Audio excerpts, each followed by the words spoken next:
ഇത് നമ്മൾ ഉള്ളിലേക്ക് കഴിക്കുന്നത് കൊണ്ട് ലിഗ്നൻസ് എന്നുള്ള ഈ ഒരു ആൻറ്റി ഓക്സിഡൻസ് ഒക്കെ അടങ്ങിയിട്ടുള്ളത് കൊണ്ട് തന്നെ ഇത് നമുക്ക് ക്യാൻസർ പോലുള്ള പ്രശ്നങ്ങൾ അല്ലെങ്കിൽ ഈസ്ട്രോജൻ ലെവലിൽ വന്നിട്ടുള്ള വ്യത്യാസം കൊണ്ടുണ്ടാകുന്ന ബ്രസ്റ്റ് ക്യാൻസർ അല്ലെങ്കിൽ യൂട്രസ് സംബന്ധമായിട്ടുള്ള പ്രശ്നങ്ങളും ഒക്കെ തന്നെ ഇല്ലാതാക്കാൻ വളരെ ഹെൽപ്ഫുള്ളാണ്. അതുപോലെ നല്ല ഒരു ഫൈബർ കണ്ടൻറ്റ് അടങ്ങിയിട്ടുള്ള ഒരു വിത്ത് കൂടെ ആയതിനാൽ ഇത് കോൺസ്റ്റിപ്പേഷൻ അല്ലെങ്കിൽ മലബന്ധം പോലുള്ള പ്രശ്നങ്ങൾക്കും ഒക്കെ തന്നെ അത്തരം ആരോഗ്യ പ്രശ്നങ്ങളുള്ളവർക്ക് വളരെ സുഖകരമായിട്ട് ഉപയോഗിക്കാൻ സാധിക്കുന്നതാണ്. ഈ ഒരു ചെറുചണ വിത്ത് മാത്രം എടുത്തിട്ട് നന്നായിട്ട് ക്ലീനാക്കി ഉണക്കി വറുത്ത് പൊടിച്ച് നമുക്ക് വെക്കാവുന്നതാണ്. സ്കിന്നിന് വളരെ ഗുണം തരുന്ന ഒന്നാണ്. ആൻറ്റി ഓക്സിഡൻസിൽ ഉള്ളതുകൊണ്ട് നമുക്ക് ഫ്രീ റാഡിക്കൽസിൻ്റെ പ്രവർത്തനമൊക്കെ കുറയ്ക്കുന്നത് കാരണം സ്കിന്നിൽ ഉണ്ടാകുന്ന ഒരുപാട് ഡാമേജുകളുണ്ട്.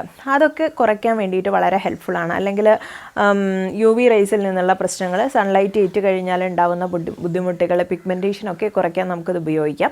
ഇനി അത് മാത്രമല്ല ഹെയറിലേക്കായാലും സ്കിന്നിലേക്കായാലും ഇത് തിളപ്പിച്ച് അതിൻ്റെ ജെൽ ഫോമിലാക്കിയിട്ട് ഉപയോഗിക്കുന്നത് സ്കിന്നൊക്കെ വളരെ നല്ല സ്മൂത്താക്കിയിരിക്കാൻ സഹായിക്കുന്നുണ്ട്.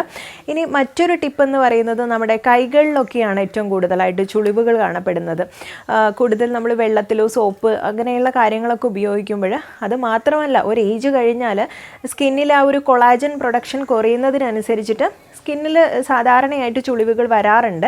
പക്ഷേ എങ്കിലും അത് ചെറിയ രീതിയിൽ നമുക്കൊന്ന് കുറച്ച് നിർത്താൻ ഈസി ആയിട്ടുള്ള ഒരു ടിപ്പാണ് ഞാൻ ഈ പറഞ്ഞിട്ടുള്ള ഫ്ലാക്സീഡ് ജെല്ല്.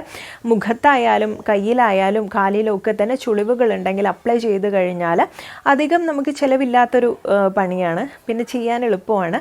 അപ്പോൾ ആ രീതിയിൽ നമുക്ക് ജെല്ല് ഉണ്ടാക്കി പ്രിപ്പയർ ചെയ്ത് വെച്ചാൽ ഇത് സ്കിന്നിലേക്ക് ഈ രീതിയിൽ അപ്ലൈ ചെയ്യാൻ പറ്റും. സ്കാൽപ്പിലേക്ക് അപ്ലൈ ചെയ്യാൻ സ്കാൽപ്പിനെ നന്നായിട്ടൊന്ന് വെറ്റാക്കിയിട്ട് അല്ലെങ്കിൽ ആ ഒരു ഈർപ്പത്തോടെ നിലനിർത്താൻ ഡ്രൈ സ്കാൽപ്പൊക്കെ ഉള്ളവരാണെങ്കിൽ അവർക്ക് വളരെ ഹെൽപ്ഫുൾ ആയിരിക്കും. ഇപ്പോൾ ദിവസേന നമ്മൾ ഇതിൻ്റെ ഒരു ജെല്ല് ഉണ്ടാക്കിയിട്ട് മുടിയിൽ അപ്ലൈ ചെയ്ത് കഴിഞ്ഞാൽ വളരെ നല്ലൊരു മാറ്റം കാണാൻ സാധിക്കും. മുടി കൊഴിച്ചിൽ അകറ്റാൻ നല്ലതാണ്. അതുപോലെ മുടി നല്ലൊരു സിൽക്കി ആയിട്ടും സ്ട്രെയിറ്റ് ആയിട്ടും ഒക്കെ നിലനിർത്താൻ സഹായിക്കും. സീഡ്സിൻ്റെ ഉപയോഗം പലപ്പോഴും തന്നെ കാർഡിയോ വാസ്കുലർ അസുഖങ്ങളുള്ളവർക്കും ഒക്കെ തന്നെ വളരെ ഹെൽപ്ഫുൾ ആയിട്ടുള്ളതാണ്. ഡയബറ്റിക് പേഷ്യൻസിലും ഒക്കെ തന്നെ വളരെ ധൈര്യപൂർവ്വം ഉപയോഗിക്കാൻ സാധിക്കുന്നതാണ്. അതുപോലെ ആർത്തവ വിരാമം എടുത്തിട്ടുള്ള സ്ത്രീകൾ അനുഭവിക്കുന്ന പ്രധാനപ്പെട്ട പ്രശ്നമാണ് അവരുടെ ശരീരത്തിൽ ഉണ്ടാവുന്ന ചൂട് കൂടുക എന്നുള്ളൊരു പ്രശ്നം, ഹോട്ട് ഫ്ലാഷസ്.